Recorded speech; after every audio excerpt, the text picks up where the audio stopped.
Today on the net, web users divided over the potential creation of a Palestinian state. Syrian activists are wondering how to put an end to the repression exercised by the regime.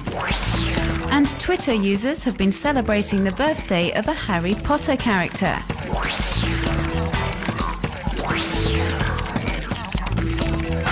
Over 900,000 web users in favour of the creation of a Palestinian state. This online petition, launched by the NGO Avaz, is calling upon the United Nations member states to back the Palestinian UN member bid. Cyber activists have been campaigning via social media platforms. A large number of Facebook groups have been set up by Palestinians in recent weeks to try and convince the international community of Palestine's right to exist as a sovereign state. But residents of the occupied territories are far from happy with this UN initiative. A group of young activists recently uploaded this satirical song onto the internet, poking fun at Mahmoud Abbas's statehood bid. It's called The Blue Chair, in reference to the custom-made chair being used as part of the leadership's lobbying efforts ahead of the UN decision on Palestinian statehood. The lyrics sarcastically mock the bid, submitted without a thought for what the people might actually want. Many perceive it as a way of diverting attention away from the problems faced by the people and Palestinian refugees. And Israel, represented by its Deputy Foreign Minister Danny Ayalon, has also been campaigning via the web. In this recently published video, he says that the Palestinians have been offered a state on a number of occasions in the past, but have always refused, as this would have meant officially recognizing Israel as a Jewish state.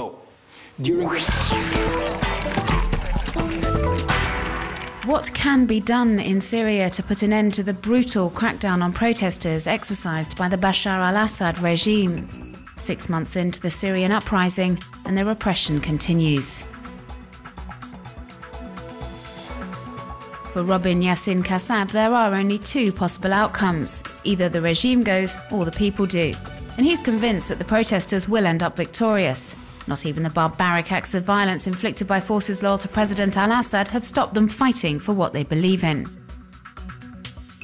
Syrian-American blogger Syrian Prometheus thinks the only way to end the massacre is to let the majority Sunni population arm itself and fight the ruling Alawite minority. He says people should not fear a descent into civil war because the country is already in a state of civil war and has been since the start of the uprising. He says giving the people weapons will make it fairer. Syrian woman Shireen Al-Hayek expresses a very different point of view on her blog Tabashir. She believes the protest movement must remain a peaceful movement, as the people do not have the necessary weaponry skills to force out the regime. She adds that if the protesters use violence, then this will only add strength to the authorities' allegations that they are terrorists.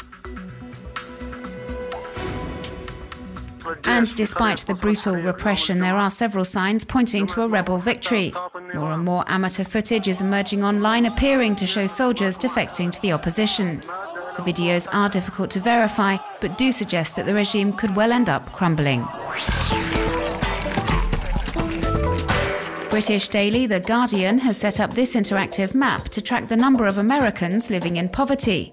The data reveals that over 46 million people in the US are living below the poverty line, and the most affected states are in the South, with Mississippi having the highest share of poor people at 22%.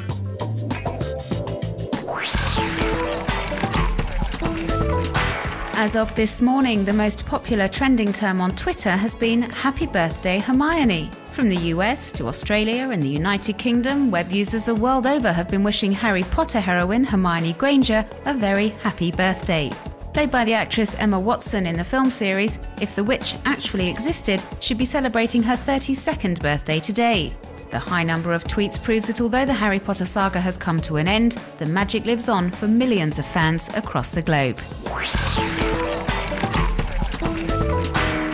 This magnificent video was filmed aboard the International Space Station, showing us planet Earth as seen from space. And because of the time-lapse technique used to make the film, time appears to be moving faster. This unique project takes web users on a trip around the world from North America to Antarctica.